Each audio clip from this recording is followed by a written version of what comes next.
Bonjour à toutes et à tous. Alors cette communication est l'occasion de présenter des réflexions en cours sur un matériau particulier, utilisé de longue date par l'homme.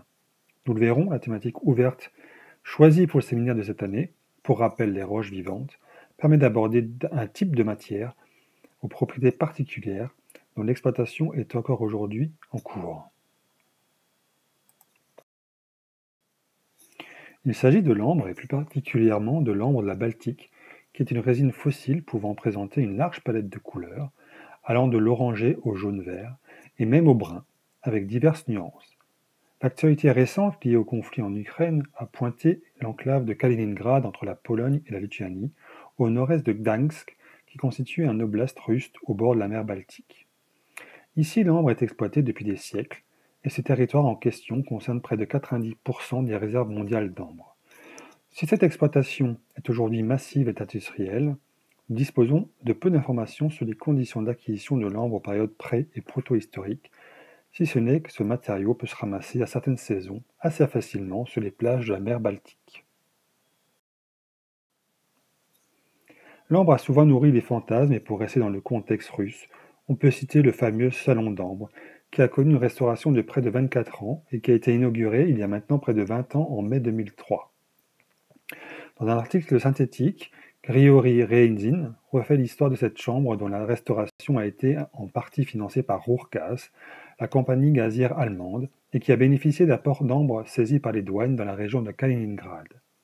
Cette entreprise ne s'est pas basée sur des plans originaux car très peu de gens avaient vu la chambre avant sa destruction. Le style était d'inspiration rococo allemand et constitué de murs en mosaïque d'ambre transparent et ce salon avait été offert à Pierre le Grand par le roi de Prusse en 1716. Au cours des années 1750, il fut installé au palais Catherine à Tzorkau-Selo. Le salon était composé de 4 panneaux représentant les 5 sens sous forme de figures allégoriques. La seule matière première aurait coûté entre 2 et 6 millions de dollars pour près de 6 tonnes d'ambre. Au final, il s'est avéré que cette chambre, qui avait été volée par les Allemands en 1941 et déplacée dans le château de Königsberg, actuel Kaliningrad, avait été malencontreusement détruite par les soldats de l'armée rouge eux-mêmes en 1945. En définitive, ici, ce n'est pas tant la réalisation longue et coûteuse de ce salon en matière précieuse qui revêt de l'importance, mais plutôt sa mise en scène et son utilisation pour légitimer un certain pouvoir.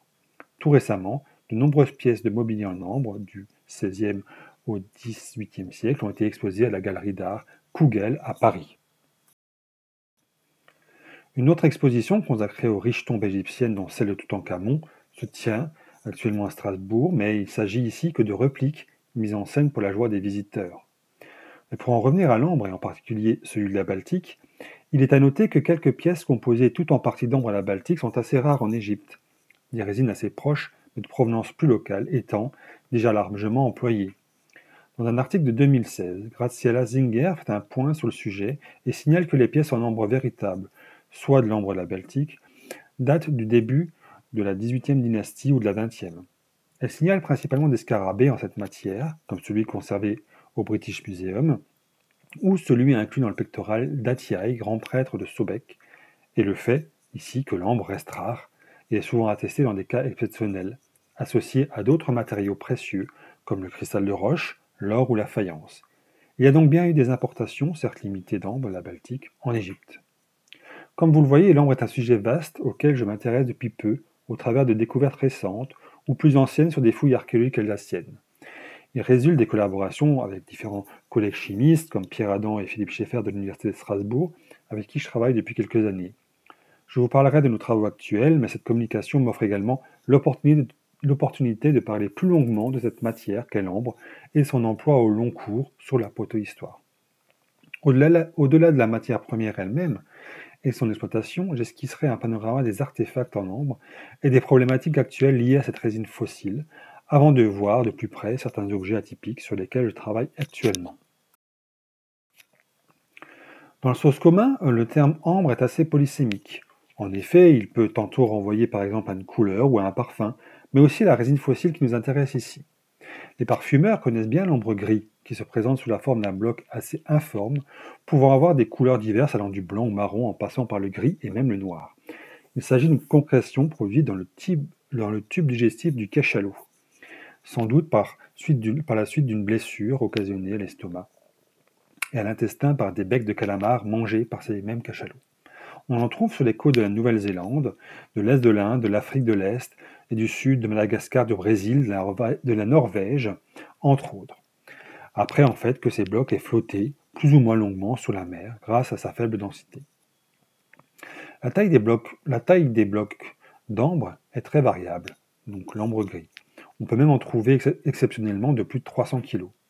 Pour ce qui est de l'odeur, elle présente de multiples facettes aromatiques, boisées, encens, terreux, camphrés, musqués, qui ont la particularité d'être tenaces. Alors, vous voyez ici sur la diapositive un gros spécimen d'ambre gris retrouvé dans les années 1694. Alors, ce qui nous concerne, quant à lui, ici, est une résine issue de sécrétions végétales, complexes, souvent formées dans un appareil sécréteur. Il s'agit donc des résines fossiles polymérisées, exsudées par des arbres, pouvant avoir un âge compris entre 20 et 320 millions d'années. Elles sont présentes dans de nombreuses régions d'Europe, mais aussi dans le reste du monde, avec des caractéristiques physico-chimiques plus ou moins attractives pour l'homme. L'origine des ambres est aussi diverse qu'il y a eu d'arbres producteurs de résine dans les temps géologiques. Vous avez ici plusieurs cartes illustrant la répartition des ambres de la Baltique, qui, suite à des mouvements géologiques, ont pu se retrouver sur de vastes aires géographiques en Europe. Pour ce qui est des résines fossiles récoltées sur les rivages de la Baltique et dans les terres, en Allemagne ou les pays baltes, il s'agit d'une variété particulière également nommée succinite, qui comporte certains caractères physico-chimiques. On peut la reconnaître grâce à la spectrométrie et elle possède un spectre infrarouge particulier. Différents termes sont employés depuis l'Antiquité pour cette matière: électrum, succinum, glazum, gintaras, bernstein, rave, ernbar. Et le terme de baltique pour désigner cet ambre est assez limitant, car hors de cette zone géographique spécifique, on trouve également de l'ambre succinique dans des couches géologiques spécifiques en Europe. Si l'on observe une carte de répartition des résines fossiles à travers le monde, on se rend compte qu'on en trouve à peu près partout au Crétacé et à l'ère tertiaire. Récemment, une équipe a pu observer une résine fossile en Thaïlande, datée du Jurassique, à peu près 190-136 millions d'années, et l'on connaît aussi des ambres plus récents à Bornéo, au milieu du Miocène au Pléocène, 23 à 5 millions d'années, ou 5 à 2,5 millions d'années. On retrouve également ceci le long des fleuves ou dans des mines de charbon. Il s'agit ici parfois d'un ambre assez brun, qui n'a pas de croûte d'altération. On trouve aussi de l'ambre en République dominicaine également, avec une spécificité, cette belle couleur bleue que vous avez sur la diapositive. Alors, en Europe, au moins 83 types de résines fossiles dites accessoires autres que la baltique sont connus, comme la écaïte ou la xylorétine. Parmi les plus connus et se rapprochant de l'ambre de la baltique, citons la glécite, qui peut être orangée ou brun foncé, ou la zygburgite, qui est une localité près de Bonn, qui est issue d'un arbre à feuilles caduques des régions tempérées tropicales. Plus proche de nous, on connaît des gisements d'ambre de la Baltique en Suisse, entre le lac Léman et le lac de Constance, tandis qu'en Italie, on connaît une variété d'ambre appelée la symétite, qu'on trouve dans l'Apennin, à Scanello et en Sicile. Elle était connue des Grecs, Théophraste en parle dans son livre sur la minéralogie, et l'appelle l'incurion, minéral de couleur rouge. Elle a été employée dans la réalisation de parures par les Étrusques. Alors en France, des gisements de résines fossiles sont connus à l'ouest du bassin parisien, en Aquitaine et en Charente-Maritime. Récemment, Jean-Paul Saint-Martin et son équipe ont identifié plusieurs résines fossiles dans le sud-est de la France, en Provence. Vous le voyez ici sur cette diapositive, vous avez ici des petits éléments qui se retrouvent assez facilement le long de certains cours d'eau. Alors pour ce qui est vraiment de la succinite, l'ambre de la Baltique, il s'agit de la variété de la résine fossile la plus connue, non seulement de par sa vaste répartition et l'exploitation qui en a été faite, mais également par son histoire et les nombreuses études qui lui ont été consacrées. D'un point de vue botanique, on ne connaît pas l'arbre réellement qui est à l'origine de la succinite, et ce fut H. Convens qui donna le nom vague de Pinus succinifère. Vous avez également certainement dû voir la planche de conférence qui annonce ma conférence, qui est extraite en fait de cet ouvrage consacré aux ambres de la Baltique. Alors je vous ai mis ici une carte des zones de répartition des dépôts d'ambre et une carte centrée sur la baie de Gdańsk avec la position d'ateliers du néolithique connu. Alors l'ambre est un mélange amorphe de quelques types de composants organiques comme le carbone, l'hydrogène, le soufre et l'oxygène. Il est de faible densité et l'ambre flotte dans une eau légèrement salée. Sa dureté est située entre 2 et 5 sur l'échelle de Mohs et on peut le polir facilement et le tailler un peu comme un silex. La fonte de l'ambre peut se produire entre 331 et 350 degrés, ce qui rend en fait ce matériau assez malléable. Si la variété transparente de couleur jaune à orange est la mieux connue du grand public, l'éventail de teintes et d'apparence est bien plus vaste. Ce sont les minuscules bulles contenues dans l'ambre qui font jouer sur la lumière, comme l'a défini Hercleps au XIXe siècle. Alors là, sur la planche, vous pouvez voir différentes variétés, transparentes, nuageuses, écumeuses ou osseuses. Et effectivement, lorsque la quantité de bulles atteint à peu près 50% du volume d'ambre sur ces ambres-là, le minerai devient opaque et blanc. L'altération aussi joue sur la surface, et l'ambre jaune peut ainsi passer à l'orange et au rouge, et se couvrir aussi d'une croûte d'altération. À l'état naturel, en fait, les nodules d'ambre ont des formes les plus diverses qui dépendent de leur lieu de formation, la résine pouvant se concentrer à n'importe quel niveau de l'arbre. Parfois, le négatif du bois est visible sur certains morceaux. Ici, on peut voir différents éléments en forme de gouttes ou de nodules. On connaît peu de choses sur les gisements primaires de l'ambre, les lieux où ils ont été exploités ou occasionnellement récoltés correspondent en fait à des dépôts secondaires. L'hypothèse admise est celle d'une forêt en fait datée de l'Éocène, 50 millions d'années, localisée en Finlande et au sud de la Norvège. Donc on était à cette époque-là dans un climat assez chaud et humide, comme l'attestent la faune et la flore rencontrées. Ce n'est qu'ensuite, poussés par les glaciers et les fleuves, que les énormes quantités de fossiles, de résines fossiles, se sont retrouvées chassées de leur lieu de naissance pour être accumulées un peu partout dans le nord de l'Europe, formant par là même les dépôts secondaires que je vous ai présentés sur une carte précédemment. Alors ces concentrations sont importantes dans les couches de l'Oligocène et moindres dans celles du Miocène. Donc c'est ce qui explique en fait aussi la présence de l'ambre à l'intérieur des terres, comme en Allemagne, à proximité de Berlin, et plus au sud, près de Leipzig. Donc sur cette diapositive, vous avez également différents types d'exploitation connus, avec du ramassage sur la plage et du ramassage plus industriel qui a été fait très tôt dans certaines mines, comme les mines de Bitterfeld. Alors sur cette diapo-ci, vous pouvez voir d'autres exploitations plus simples, de manière manuelle, en extraction directe, ou de manière industrielle, avec effectivement tous les différents modules d'ambre que l'on peut retrouver sur des exploitations industrielles. Alors pour revenir à l'archéologie, notre collègue allemande Gisela Woltermann a réfléchi de manière globale sur le rôle joué par les gisements locaux dans l'extraction préhistorique de ces matières premières. Les informations ont été collectées auprès de diverses sources sur les gisements côtiers et intérieurs et différenciées également en fonction de leur accessibilité. Les résultats ont été intégrés dans une cartographie globale de tous ces gisements de matières premières en Allemagne.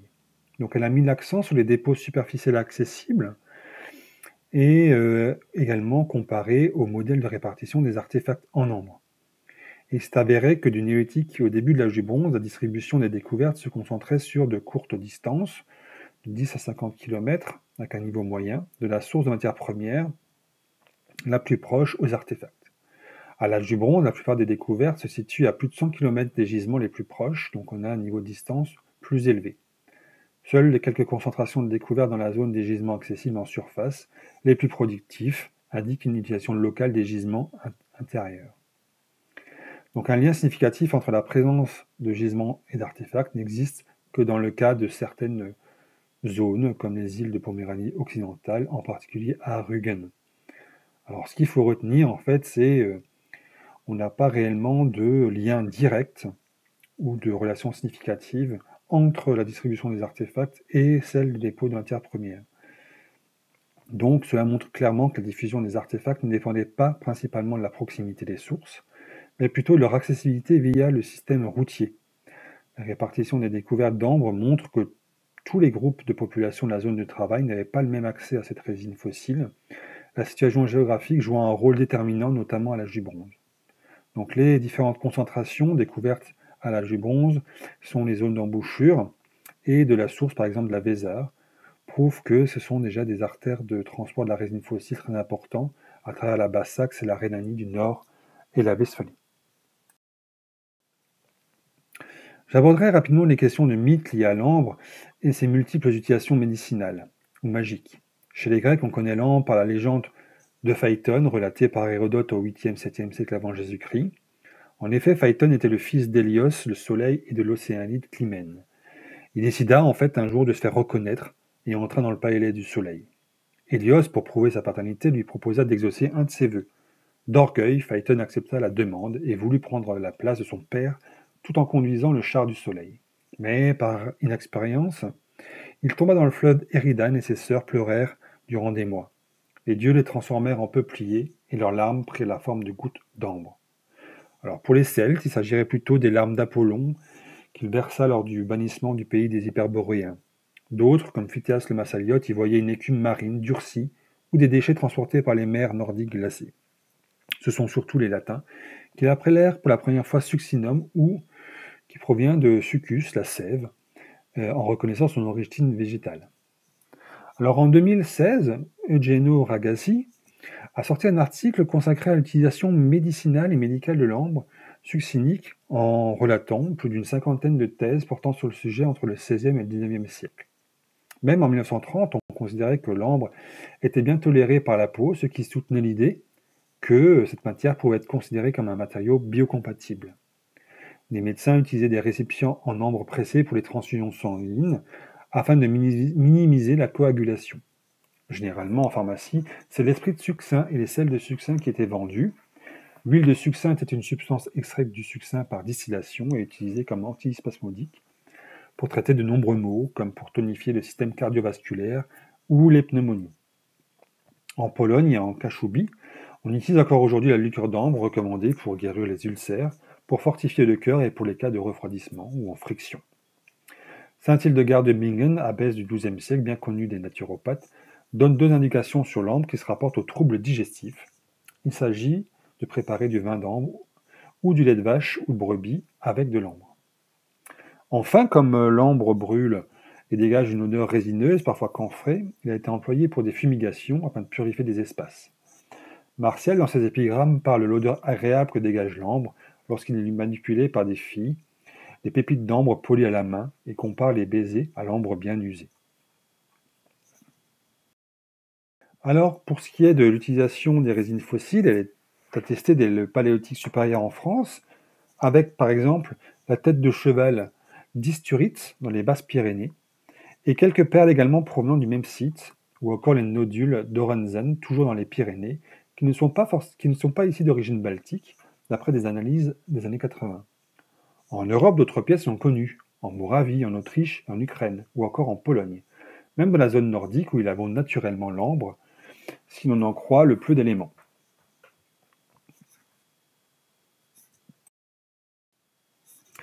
Alors, à la fin du Paléolithique, dans la culture de Federmelza, on retrouve des petites figurines animales et en ambre connues comme à Weitsche en Basse-Saxe. Donc ici, on est vers 12 000, 11 000 avant Jésus-Christ. Par la suite, au Mésolithique, on continue de produire des représentations animales en ambre, en ronde bosse, comme en Scandinavie. Dans ces contextes, ce sont les cultures de Gudena, Maglermoz au Danemark et de Chojniko-Pięskowska en Pologne que l'ambre commence à être employé plus régulièrement. À côté de pendentifs, les figurines zoomorphes sont soit lisses ou ornementées d'incisions comme sur le modèle d'Ekemark. Sur la pièce d'Ising, on remarque des gravures très fines groupées qui ont été interprétées comme l'illustration possible d'aurores boréales. Une des découvertes les plus anciennes d'ambre balte en France est celle des lacs des Baigneurs à Charavine. Donc c'est la diapositive suivante. Là, on est à peu près à 2700 avant Jésus-Christ, et l'analyse a révélé qu'il s'agissait bien d'ambre de la Baltique. Une autre perle aujourd'hui disparue est connue à Annecy, et comme je viens de vous le dire, elle a disparu. Alors j'ai mis également d'autres images ici dans l'est de la France, à droite. C'est dans la zone Seine-Oise-Marne que des sépultures ont livré des artefacts en ambre, et plus particulièrement dans la région d'Épernay. Les autres sont répartis plus à l'ouest, sur le Val d'Oise, l'Oise et la Somme. Les analyses réalisées ont montré le spectre caractéristique de la succinite. Pour ces objets les plus anciens, comme par exemple les perles de Mérocourt, qui datent du IIIe millénaire, on a également des objets déjà à cette période-là. Alors la fin du néolithique voit en France une plus large distribution des parures en ambre, même si elles restent peu nombreuses. La répartition la plus large avec des sites dans le nord de la France, les Pyrénées-Orientales ou encore la Bretagne, dans les sépultures de Saint-Fiacre en Mellerampe par exemple. Quelques sites sont connus dans l'est et le sud de la France. Au Bronze ancien, moins de sites ont livré des objets en ambre. Une augmentation significative des sites se fait au Bronze moyen, avec l'influence de la culture des tumulus. Vous avez ici l'exemple de parures polonaises pour vous montrer un peu les différents types d'objets qu'on peut avoir. Donc, à la fois des perles qui sont assez simples et plates, des perles plus tubulaires ou des plaquettes également retrouvées dans ces contextes polonais. Alors, une publication récente de nos collègues espagnols se focalise sur la présence de l'ambre à la Baltique en Europe. Celle-ci est traditionnellement associée à la propagation de la culture campaniforme au cours du IIIe millénaire avant Jésus-Christ. En Ibérie, ce phénomène est particulièrement visible dans la moitié sud. Dans leur article, ils présentent une perle d'ambre mise au jour dans une chambre funéraire du néolithique supérieur, du nord-est de la péninsule ibérique, où plus de 12 individus avaient été enterrés, à Cova del Frare. Les résultats de la spectroscopie infrarouge à transformation de Fourier de 4 échantillons ont révélé leur complète ressemblance avec des spectres de référence de succinite baltique. Bien qu'il s'agisse d'une seule paire, cette découverte constitue la première preuve de l'arrivée de l'ambre à la Baltique en Méditerranée et en Europe occidentale, avant le phénomène campaniforme, et plus d'un millénaire plus tôt qu'on ne le pensait traditionnellement. Cette trouvaille a des implications pour notre compréhension des premiers réseaux d'échange, de matériaux exotiques et de leur structure sociale associée. Cet ambre succinique a probablement été transporté depuis l'Europe du Nord via les réseaux commerciaux de la culture sépulcreuse des Fausa, caractérisée par l'utilisation de grottes et d'abris dans les Pré-Pyrénées centrales, à Tavertet-Gérone. Dans cette culture, on assiste également à la construction des premières structures mégalithiques. Il s'agit de structures en schiste et de chambres rectangulaires ou trapézoïdales, comme sur les sites de Rajol, avec également des terres funéraires qui recouvrent ces structures. Le contexte plus large est celui du contact étroit entre les communautés des deux côtés des Pyrénées, comme en témoigne le néolithique au moins jusqu'à la fin du IIIe millénaire avant Jésus-Christ.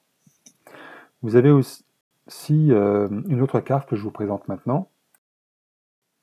Alors voilà, vous avez la carte du sud de l'Espagne avec les différents gisements locaux connus d'ambre et les très rares éléments d'ambre à la Baltique reconnus. Alors à Haguenau, en Alsace, le corpus d'objets en ambre est issu de plus de 20 tombes de l'âge du bronze, principalement moyen, dans les nécropoles qui sont espacées parfois de quelques kilomètres. Un tiers des ensembles ont livré plus de 10 exemplaires et seules 3 tombes contenaient juste un élément en ombre. C'est la sépulture de Haguenau, Oberfeld 53-7, qui a comptabilisé le plus la moitié des exemplaires d'ambre, avec 257 pièces dans une même tombe, avec un collier assez imposant. Vous avez ici à droite les pièces les plus massives qu'on appelle les espaceurs. Parmi les formes, on peut distinguer aussi des types de perles, allant des formes cylindriques à plus de volume. Alors, comme dit, à Haguenau, on peut mettre en lien les découvertes de ce site au cours du Bronze moyen avec celles faites plus à l'aise dans les sépultures de la culture des tumulus, qui s'étendent de la Hongrie à l'est de la France. Au début du Bronze moyen, on a ces formes biconiques qui vont se mêler à des petits grains de formes irrégulières dans une même composition. Vous avez par exemple ici une vue au centre de la tombe d'Underzingen et à droite ce fameux pectoral dont je vous parlais précédemment avec ces petits grains disposés entre ce qu'on appelle des espaceurs dont on retrouve des comparaisons dans ce domaine particulier, la culture des tumulus.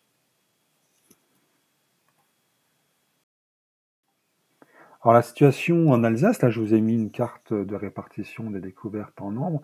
On voit que la découverte la plus ancienne date du Campaniforme.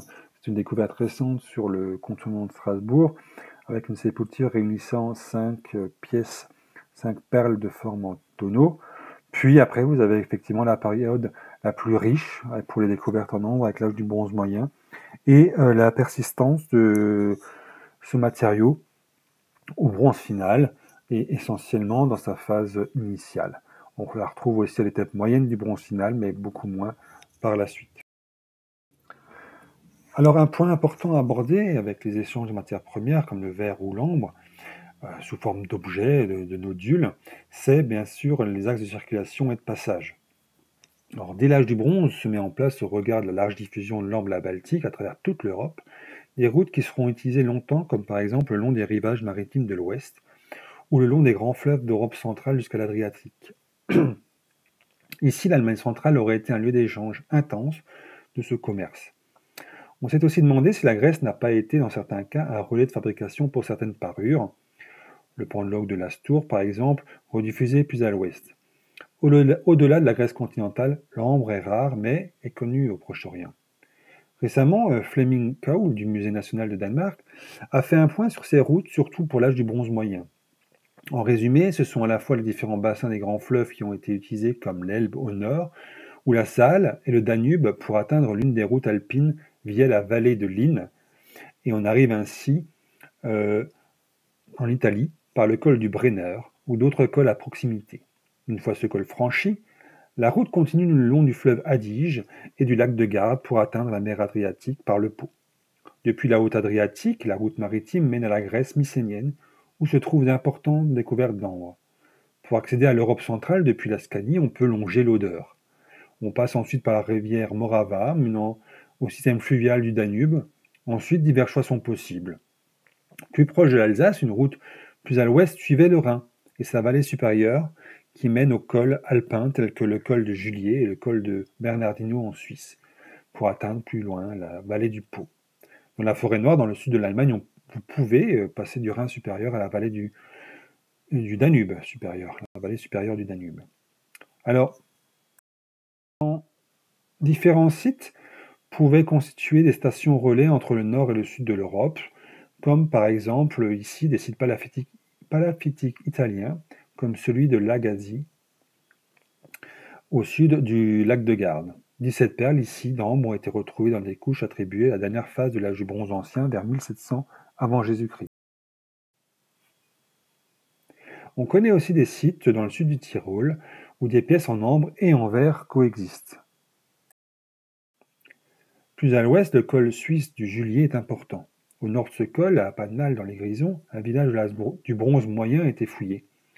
Un trésor d'ambre composé de 140 perles devrait probablement être attribué à la fin de l'âge du bronze moyen. Et lors d'une phase antérieure, en fait, on avait déjà retrouvé des perles. Enfin, l'ombre nordique a atteint des régions au-delà de la mer de la Méditerranée.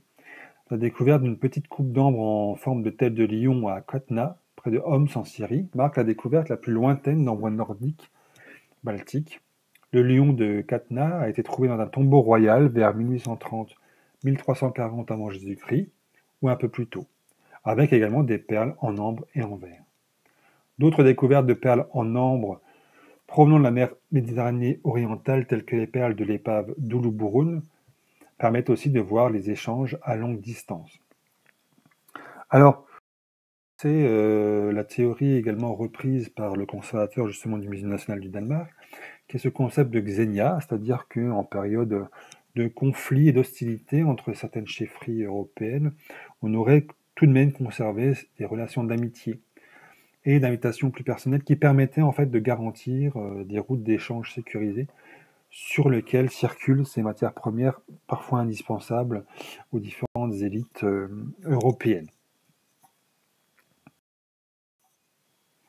Alors, cette diapositive ici illustre plusieurs perles en ambre de l'âge du bronze et du Haut Moyen-Âge découvertes en Alsace, ainsi qu'en Seine-et-Marne. Voilà, vous avez différents... Alors là, c'est des éléments locaux pour vous rendre compte un peu de la texture qu'on peut avoir, à la fois des choses qui sont bien conservées comme à droite, des choses un peu moins conservées avec une croûte d'altération au centre. Et elle reflète aussi, cette diapositive, les collaborations qu'on peut avoir avec l'INRAP et les biogéochimistes de l'Université de Strasbourg, comme Pierre Adam et Philippe Schaeffer. Alors, vous avez ici justement une représentation de différents travaux en collaboration sur des éléments chimiques retrouvés sur les sites, par exemple à Aubernais, où on a retrouvé de la mylacine dans certains silos, ce qui prouve l'utilisation du millet. Ou à droite, vous avez également l'utilisation de résine, ici du brai de bouleau dans la fabrication de certaines parures. Pour ce qui est de l'âge du bronze moyen, à travers la géochimie, on peut aussi se rapprocher et comprendre les contenus de certains récipients, comme ici par exemple sur le site de Bergstedt en Alsace où on a réussi à déterminer certains composés trouvés à l'intérieur de vases dans des fosses. Alors pour ce qui est de l'âge du bronze, et plus particulièrement des articles récents, on a surtout des études qui traitent à la fois de l'artisanat de l'ambre, comme ici la thèse les travaux de Colette Dugardin, mais aussi des travaux exploratoires comme celui de McGloin en 2021 et des travaux également sur l'origine de l'ambre à la Baltique ou non à travers la spectrométrie des spectres FT, par exemple ici où on peut retrouver cette trace et ce signal de l'ambre de la Baltique. Nous avons fait en collaboration et surtout ce qu'ont fait les chimistes de Strasbourg, ils ont essayé de retrouver des éléments permettant d'identifier l'origine de cette résine fossile, avec une technique ici non invasive, qui n'utilise pas la pyrolyse, donc on ne brûle pas l'ambre, et comme on le fait sur d'autres analyses actuelles. Alors, les avantages, c'est que cette méthode est non destructive, et on peut avoir une analyse directe et comparer les résultats directement avec l'onglet de la chimie moléculaire. Alors, tout comme les résines, les ampres sont donc composées de composés, différents composés terpénoïdes. Alors, je ne rentre pas forcément dans les détails.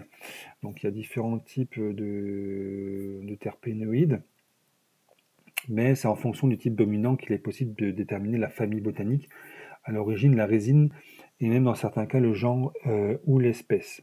En ce qui concerne les résines de conifères, elles sont principalement composées de diterpènes et 3 familles de molécules. Alors, c'est ça qui est important, les apiétanes, les pimaranes et les labdanes.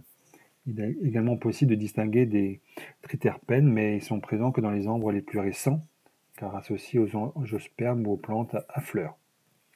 Alors, pour ce qui est du protocole employé, on a surtout l'utilisation assez simple d'un coton-tige ou de coton, qui permet en fait d'être imbibé par de l'éthanol et de prélever en fait une très très faible quantité d'ambre sur les échantillons. On tamponne l'objet et ensuite on utilise un mélange de méthanol et de dichlorométhane pour extraire justement ces résidus du coton. Par la suite, ces échantillons sont asséchés et solubilisés dans de l'acétate d'éthyle et analysés en spectrométrie dans un chromatographe à phase gazeuse couplé à la spectrométrie de masse. Donc c'est ce qu'on appelle le GC-MS en anglais. Il s'agit donc de percevoir la distribution des biomarqueurs lipidiques, qui est en quelque sorte l'équivalent d'une empreinte digitale de chaque ambre. Donc pour les perles de Haguenau et les objets, tous les échantillons prélevés ont pu être exploités de cette manière. Vous voyez donc ici les distributions relatives à ces diterpènes. Elles sont très proches et présentent les mêmes molécules principales. Les seules différences étant liées parfois à des pollutions dues aux manipulations de l'échantillon et des contacts avec des matières plastiques. Par exemple, on a remarqué qu'on a utilisé parfois certains vernis sur ces objets pour de la restauration. Alors, outre ces pics assez proches correspondant à des composés de la famille des abiétanes et pimaranes, on visualise la présence systématique de dérivés d'acide succinique, qui est une fraction structurelle importante de la partie polymérique de l'ambre balte, Donc là, c'est clairement des marqueurs très spécifiques, car ces dérivés sont essentiellement et exclusivement connus dans l'ambre de la Baltique. Par ailleurs, ces distributions sont caractéristiques d'ambres étonnamment peu altérées. Cela peut être lié à leur contexte de découverte, par exemple dans des sépultures bien protégées. Et ces résultats confirment l'origine baltique de l'ambre employée pour l'élaboration de ces parures, que ce soit à l'âge du bronze ou au Moyen Âge. Mais il serait pertinent de procéder effectivement à des analyses d'objets plus anciens ou d'objets de l'âge du fer pour voir si cela se perpétue, par exemple sur d'autres tombes de ces périodes plus récentes.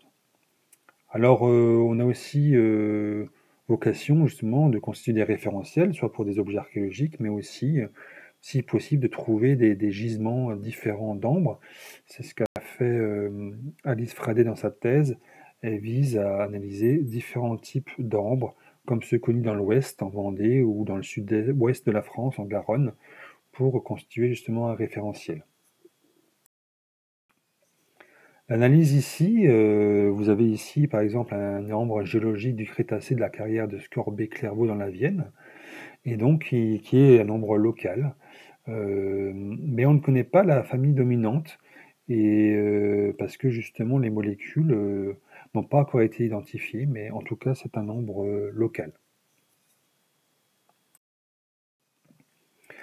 Alors pour observer plus finement les objets en ambre, on a pu bénéficier grâce à un projet MITI pouvoir acheter un microscope, un stéréomicroscope, donc de transporter ce microscope dans les musées, à ne pas forcément sortir les objets, et à pouvoir observer plus finement, à une résolution de 200 fois, ces objets, ce qui nous apporte plein d'informations. Vous voyez ici qu'on peut prendre des mesures sur les objets, on peut se focaliser sur les perforations, par exemple, voir effectivement les traces d'incision dans les perles, et se rendre compte aussi peut-être de l'utilisation du tour déjà à l'âge du fer. Vous voyez ici également des minuscules perforations dans des objets, ce qui nous interroge encore sur les outils employés et les procédés d'élaboration. Ici, par exemple, des petites lignes parallèles qui se retrouvent sur certains objets, les plaquettes, justement les espaceurs, à se demander si justement on utilisait déjà des règles pour mettre des points de repère sur ces objets et les façonner. Alors on a aussi recours, alors là ça a déjà été fait à l'époque dans les années 2000, 2014, on a utilisé la radiographie pour pouvoir voir par transparence en fait ces objets en ombre et les perforations. Mais on peut aussi utiliser la tomographie, comme à droite ici, pour voir vraiment à l'échelle du micron des choses qui ont été réalisées sur ces objets, en particulier les perforations, et puis les surfaces incisées, ce qui permet d'avoir une résolution exceptionnelle. Alors, un autre aspect de notre recherche réside dans l'expérimentation effectuée par deux collègues, Éric Boez et Simon Limer, qui font partie d'une troupe de reconstitution. Alors pour ce volet du projet, l'objectif c'est de se rapprocher, d'identifier les manières de faire, les différentes phases de façonnage et de décroississage, depuis l'état du nodule initial jusqu'à l'état final.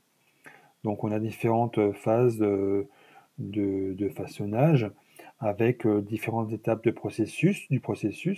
Il s'agit de comprendre en fait les gestes liés aux perforations de la plupart des pièces et d'identifier les produits intermédiaires des plus grandes aux plus petites.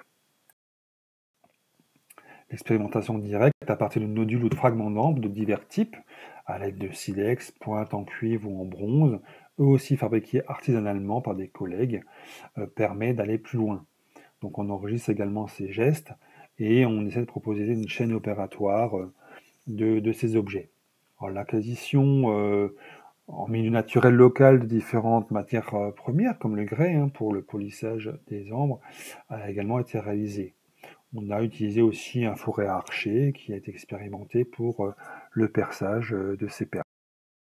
Alors vous le voyez sur cette diapositive, ça c'est des objets archéologiques qui sont retrouvés en contexte et qui sont soit des ratés de fabrication, donc on peut distinguer différentes traces sur ces objets, à la fois des traces de coupe, parfois de la coupe qui s'est effectuée au fil. Vous voyez différentes veines qui restent dans ces objets qui sont lisibles.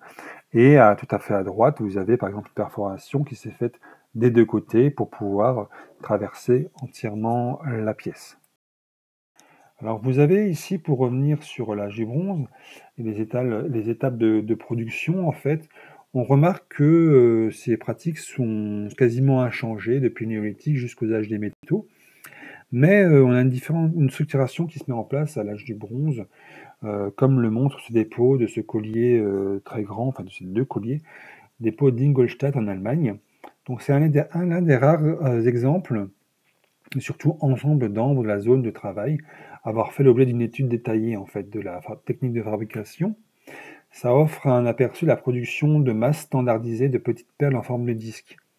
Donc le conservateur du musée a testé en fait la durée et l'effort de l'opération de perçage avec un morceau une aiguille en fait, une pointe d'aiguille très très fine, et il s'est avéré que le perçage devait dans tous les cas être effectué des deux côtés, sinon effectivement ces perles se brisent assez facilement, et on peut faire des trous d'un centimètre de long pour traverser ces perles qui ont généralement une épaisseur de 0,8 cm. On met environ, d'après lui, une minute pour le perçage, et si on additionne avec les processus de ponçage et de mise en forme, on atteint à peu près 3 à 4 minutes par perle produite. Donc, d'après les estimations de Monsieur Bach, sur ce collier qui regroupe 3000 perles d'ambre, on aurait passé 2 à 3 semaines pour le réaliser. Et ça, c'est pour un artisan qui serait expérimenté. Donc, dans l'ensemble, les bijoux en ambre passent à... On a des formes irrégulières et individuelles, néolithiques. Ça, c'est pour la période néolithique. On a plutôt des formes qui sont encore assez irrégulières et une production de meilleure qualité qui s'observe à l'âge du bronze. Donc, c'est une évolution apparemment des compétences artisanales qui est stimulée aussi par le besoin d'objets de prestige pour l'élite qui porte ces objets en ambre. Vous avez ici, par exemple, des images de tomographie qui vous permettent de voir un peu plus près ce dont je vous avais parlé tout à l'heure. Et j'espère que cette communication vous a permis d'en connaître davantage sur ce matériau particulier, proche à la fois du minéral mais qui reste du règne végétal. Donc les recherches sur le sujet vont se poursuivre et nous avons récemment pu observer différentes pièces issues de plusieurs chantiers archéologiques de l'âge du bronze et de l'âge du fer alsacien. Et on est assez bluffé par la diversité qu'offrent ces objets de parure durant toute la protohistoire, avec de petits exemplaires et des objets parfois plus massifs, mais avec parfois une minutie de travail assez déconcertante. Donc je vous remercie.